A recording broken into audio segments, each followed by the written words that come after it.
As always on Biz Today, we get our latest story or trend of the day, and we get an expert in studio to help us understand. The month of July is dedicated to funding. So on Biz Today, we have Yunus Paruk, who is our National Marketing Manager at Al Baraka Bank, South Africa. Now, Al Baraka Bank was established in 1989 and provides local communities with an essential alternative to conventional banking models. Sharia-compliant banking is becoming increasingly attractive to a growing number of both Muslim and non-Muslim clients in South Africa. Following a faith-based system of financial management, Al Baraka Bank draws its guiding principles from Sharia, which promotes profit sharing while prohibiting the payment of the receiving of interest in any transaction. The bank's board of directors comprise international and local business people, all demonstrating outstanding individual business skills and collective expertise and experience in Islamic banking. In 2015, the bank appointed Mr. Muhammad Kaka an executive director, international banking, and Mark Kanene as a non-executive director to the board, bringing the total number to 14. Now, Mr. Yunus Paruk here in studio, our national marketing manager, has been with Al Baraka Bank for 9 years. Tertiary qualifications include BCom DIP MBA, certificate in Islamic banking and law, experience in pharmaceutical industry, and has quite an impressive resume, is also a radio presenter, appeared on selected television stations, and is married with 3 children. Welcome to Biz Today, Mr. Yunus Paruk. Thank you very much for having me, Nazareen. It's been a pleasure to come back to Deen TV. I've been here a few times, but it's a pleasure to be on your show.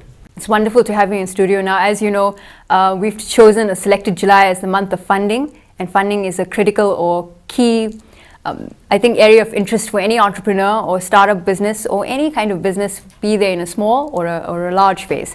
And there are different key ideas around that. I don't think particularly entrepreneurs really understand it sometimes. So what are the types of funding or loan models that the bank offer, and how is it different from other funding or loan models out there? I think that's an excellent question, because absolutely entrepreneurs need resources, and without funding you really can't do anything. Of course. Now let's look at the question of funding that Al Baraka Bank lends or finances. What actually happens that in Islamic banking, remember that it operates off an Islamic banking platform, right? And they are the models basically in Islamic banking, or the modes of financing, approximately 3 to 4. But for our purposes in terms of funding, right, we look at 2 models, which is Murabaha, which means cost plus, and Musharaka, which means a partnership agreement. However, before I get to those models of financing, let's look at the types of financing that Al Baraka does. What we do finance, remember also Islamic banking is asset based. One cannot walk into the bank and ask for a finance of 100,000 rand, because obviously you can't. I mean, you got to create. It's got to have an asset. You got to sort of, from an Islamic perspective, there's empowerment, wealth creation, because you could obviously go and lose that money, which would help nobody. So what actually happens is that then it's asset based, which means that there's an underlying asset in every time that you finance. If we finance you and if you're successful. So yes, we offer motor vehicle finance, equipment finance, trade finance, commercial property, and residential property. Okay. So obviously for an entrepreneur, an entity, there is certainly a wide range, but remember, it's very important for us to understand Islamic banking, there has to be an underlying asset. So you mentioned at the beginning there were 2 types of Correct. funding models. Correct. One was a partnership agreement, and one is a Murabaha, which means cost plus. Now let's just explain Murabaha in its simple terms. Individual A comes to Al Baraka Bank and wishes to purchase a motor vehicle, for example, 100,000 rands. Right.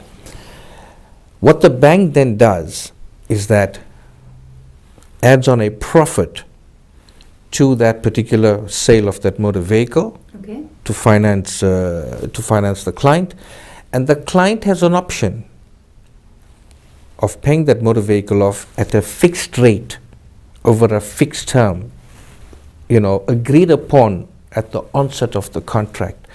So obviously what happens here now, as opposed to conventional banking, you don't have variable interest rates, etc., etc. Right. So that individual or that entity knows that I'm paying a fixed amount every month for the duration of the contract. You also cannot put in ad hoc lump sums. However, However, you could settle the contract in full.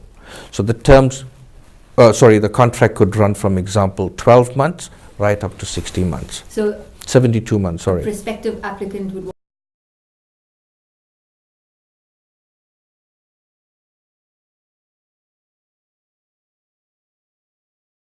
with a particular applicant, and what are those? Okay, before we just go to that question, sorry, I just missed out on the musharaka. Musharaka basically means a partnership agreement, Right. usually done, on the residential and commercial property.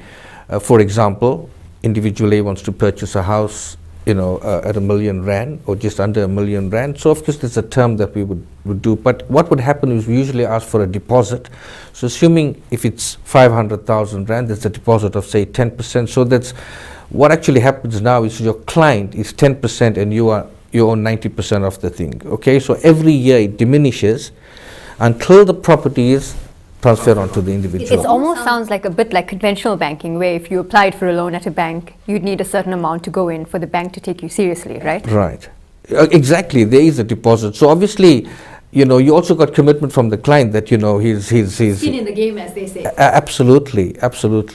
So yeah, and coming back, sorry, your second your Question was about around the criteria that the bank has for a particular applicant, because of course, if you're thinking about, if I go into a bank, would I need to have certain amount of collateral? Would my IP work as an individual? Or I know we're going to explore that a bit further on in our interview, but what kind of criteria does the bank have in order to be able to successfully award somebody and say, yes, we're going to invest in this business because we know that it will work? That's again an important question. I think the criteria that the bank would obviously look at is first and foremost is the soundness of the business, Sure. feasibility. Does the individual have a business plan? Remember also that our banking, we are of course subjected to regulatory legislation. So you have the National Credit Act, Yeah. okay, and other legislation pertaining to business. And in terms of financing, in the conventional way, say lending or borrowing. So obviously these are important criteria that the bank has to look at. Also, for example, is the business, if it's an entity, is it a registered business? Okay. Are they tax compliant? Okay. Do they have a business plan in place? And other criteria that we would look at. So obviously we look at mainly the financial situation of the business, the soundness of the business, and if they have sort of business plans and where they want to take this business to. They're going to have some sort of platform. Are you able to help maybe clients, if they come in, a prospective applicant, are you able to help them with, and I know this is not something we discussed previously, but are you able to help people with getting their businesses on the right track in order to qualify for that funding?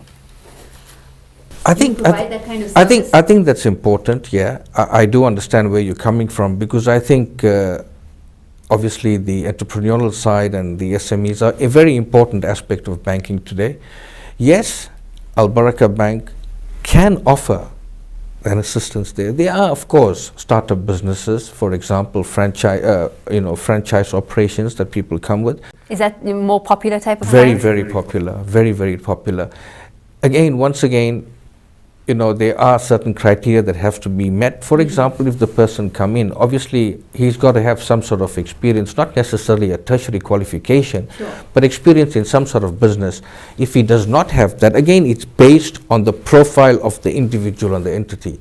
So the criteria is based on that. For example, if you get individual A who doesn't have any experience, but he has people around him who have expertise, we would look at that, not to say no. Then also very important is to understand that is there a plan in place? Is there market research done for this? Has the product been so we would assist him and guide him and say, look, you're starting up. We can see the potential in this business. Yes, we can fund you provided you meet our criteria. So obviously at the same time, you're guiding him to see that he has some experience. Imagine having a business. I mean, up to 90% of small businesses fail today. Why? Sure. Why? Simply because they don't have a plan in place, they don't have a vision. It's about getting down and planning your business, finding out beforehand pre-planning as to what you want to do, the markets, segmenting the markets, doing your market research. Obviously, these are important things before you start your business. So this is one of the things that the bank will advise and also, mitigate the risks in terms of ventures like this or finance like this. You've hit on two important keywords for me that I really identify with, which is planning and vision. And I suppose that's where, it was interesting for me to know the bank can have a certain set of criteria in order to assess an application, but then you look at the individual themselves, which you were speaking about. So when the bank is doing an assessment, what does an individual or an applicant need to have on their CV or portfolio, which is not tangible, because the others are all tangible, that you'd be able to say, yes, I think this business is going to work, and so it will help me to make my decision much better in favor of that application? I think for us, once again, I mean, you obviously, we would look at his CV or in terms of individual, of course, his qualifications. That means he has maybe technical or tertiary qualifications, maybe in a business field. They could also be, for example, a professional, a medical professional who's just qualified, okay? And he wishes to open a practice, for example. One cannot sort of prejudice him in that way, because we can see the potential in this particular professional giving service to the community and running his practice. So yes, Al Barakah will look at that, assist him with, for example, purchasing his equipment for his dental practice and so forth. So yes, but again, to us, what's very important is some sort of experience or some sort of vision that this particular individual has. He's got to come back with a plan to us that we know that, look, we can back this man. Because obviously, over and above that, we got to ensure that our investors are protected.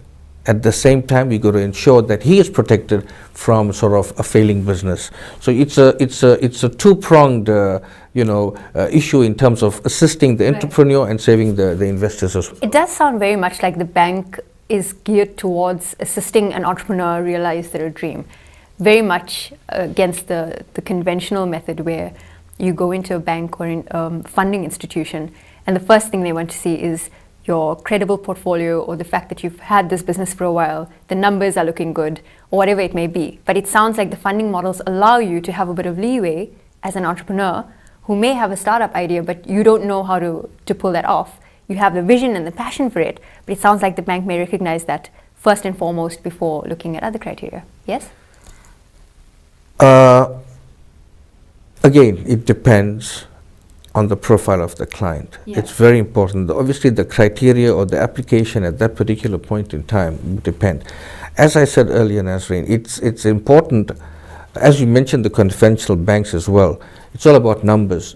Al Barakah, it may not be about numbers. We will assist and guide you to ensure that your business meet those numbers. Yeah, exactly. Because you got to come to us with they got to be about a soundness. They got to be a track record. They got to be a clear record that the individual is going to succeed.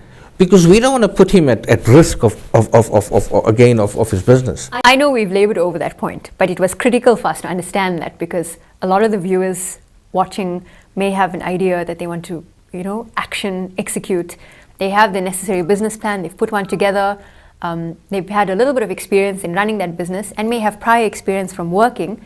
So it gives them a bit of hope to say, yes, okay, there's a bit of clarity around this, because I think a lot of the time entrepreneurs are not very able in that area of being funded or pitching properly, and so don't have any clarity about it, and it's quite a scary, murky field to walk. Yeah. But what are the particular businesses that the bank funds, or is it all types? Well, we do a sole proprietor, we do closed corporations, we do entities, PTY limiteds, and of course the professional. For us, the bank is really growing. We don't try to sort of disadvantage anybody in the sense that the professional market is huge, Nazareen. Today we saying entrepreneur, but we got people that are coming out with technical qualifications, right? Not just doctors in the medical field, but across the board. Now these people obviously come here opening, a business or a practice or something in that field. The bank is open to that. So yes, there's a lot of opportunity. It's not only companies, okay?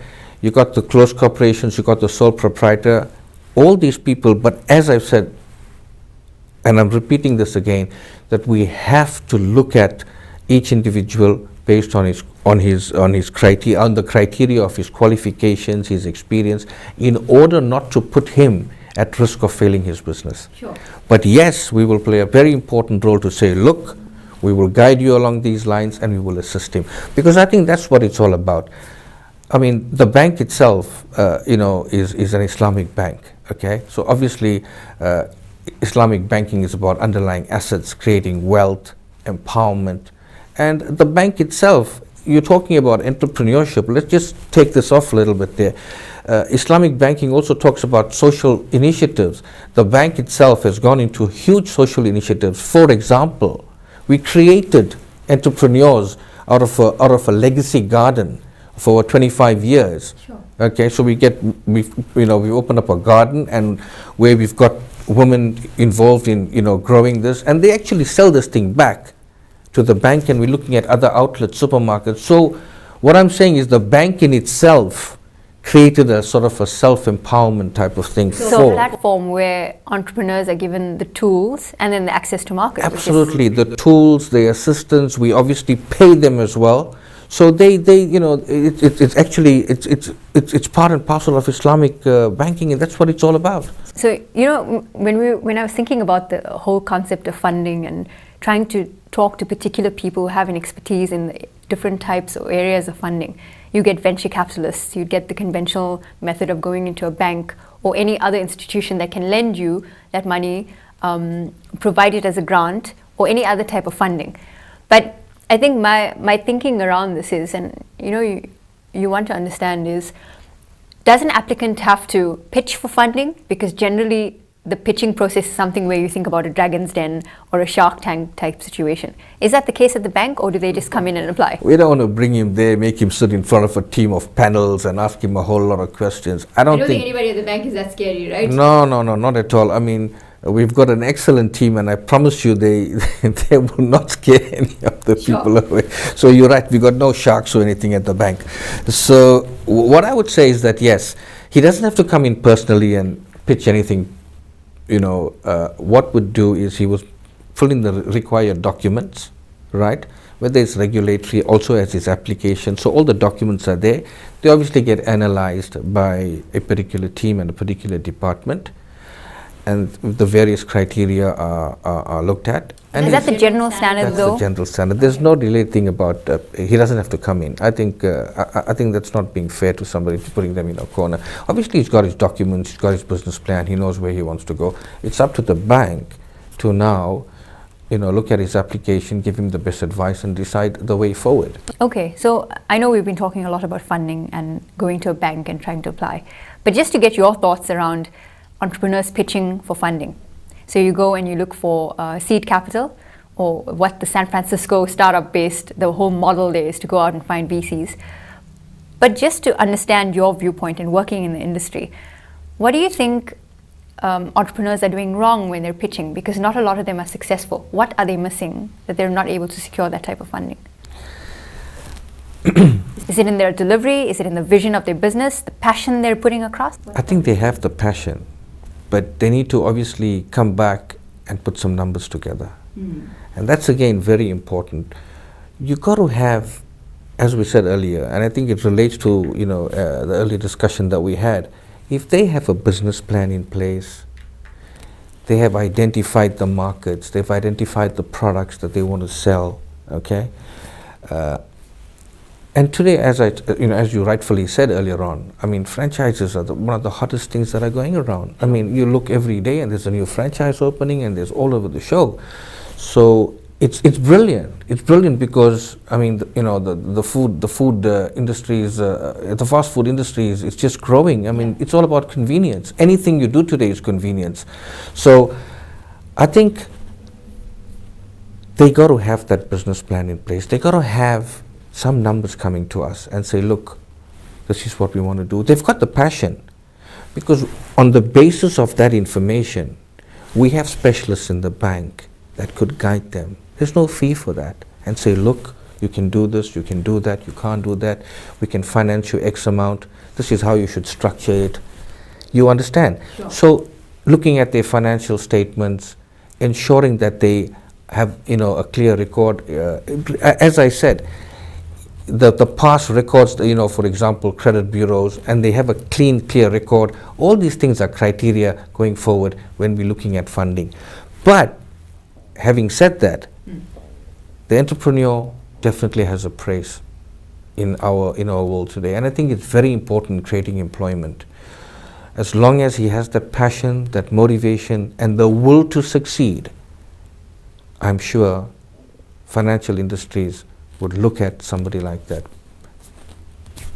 Well, funding is always such an interesting topic, I think, for any business. It's one of the key ideas you would look at in order to grow your business, to take it to the next level. And I think I just have one last idea that I want to explore quickly with you about the services of the bank. But does the bank take equity in a business when they're awarding funding? No, we don't actually take equity in a business. So that's pretty much different from what a VC would do. Yes, absolutely. You won't take equity into a business, no. Okay, that's fantastic to hear, because I think it's necessary for viewers, aspiring entrepreneurs in the making, to understand the differences between going and applying for a loan, having a partnership agreement, or giving away equity, which could be a bit more, I think, attractive for an entrepreneur. But nonetheless, there are those avenues of funding that are available for an entrepreneur to grow. Yes. Jazakallah for joining us in the studio today. It was a pleasure to have you in the studio to talk about funding and to give us an idea also about the services that the bank offers, because very often you would find that the general public don't have clarity on the services, or they may have an understanding or perception that was told to them by friends and family. So thanks for clarifying that for us. No, it's a pleasure, and I think I'm glad we, explained, and as you are, earlier on talked about Islamic banking. I think also it's very important that viewers need to actually know about Islamic banking. It's growing substantially. I mean, in South Africa and globally. So yes, it's not only, I think when you talk about entrepreneurs and so forth, it's not only for Muslims. Yeah. We're getting a very large people of other faiths, and the created that's exactly the awareness that's created, and it's part of, besides being Islamic, it's being ethical. So obviously you're not funding businesses that are, in Islamic terms, illegal, for alcohol and tobacco and gaming and so forth. So it is socially acceptable to many people of many other faiths on the moral ethics of business as well. So I think that's very important. Wonderful. Today, as you know, on Biz Today, the month of July is dedicated to funding. We had Yunus Paruk, we have Yunus Paruk, National Marketing Manager of Al Barakah Bank, talking to us about the types or models of funding that the bank offers. Coming up, your diary of events. So the hookup dinner happens around South Africa. There's Johannesburg, Durban and Pretoria. Please get on their Facebook page. It's the hookup dinner on Facebook, and connect with them. There's events that happen every month. It's a great place to pitch your business, and you can always go and find them. I think the cost is a minimal amount of 60 Rand. It's a great place for you to network and connect with other people and pitch your business. You don't know who's looking. So be sure to check them out on Facebook, the hookup dinner. The next event on your list that should be in your diary already is My Biz Expo. So the National Small Business Chamber, NSBC, presents the 7th season of My Business Expo, also incorporating Business Startup Expo, access to finance in Daba. July is the month of funding on our show. My Business Seminars, and the world famous Buzz Party that gets you talking with others. Port Elizabeth, they're coming to you on the 13th of August. Cape Town, you're up on the 10th of September. As My Biz Expo, go to mybizexpo.co.za for a free registration. And finally, the Empowered Administrators Conference is coming up 3rd and 4th of September at the Gateway Hotel in Durban. It's a wonderful conference to be attending. If you're in any kind of corporate or private sector, as well as public sector, to be able to up your entrepreneurial skills, become an entrepreneur in the space of being an employee. So remember, administrators are not just secretaries or typists, but they're real people who are the backbone of an organization. So if you're an administrator in an organization, the Empowered Administrators Conference is coming up 3rd and 4th of September. Be sure to visit eaconference.co.za. And also be sure to follow at BizToday_ZA on Twitter for our latest updates of our show, as well as more learnings about being an entrepreneur. You can also follow me on Twitter at Nazareen E, that's NAZAREENE, for latest inspirational business tips. That's it for our show today. Goodbye.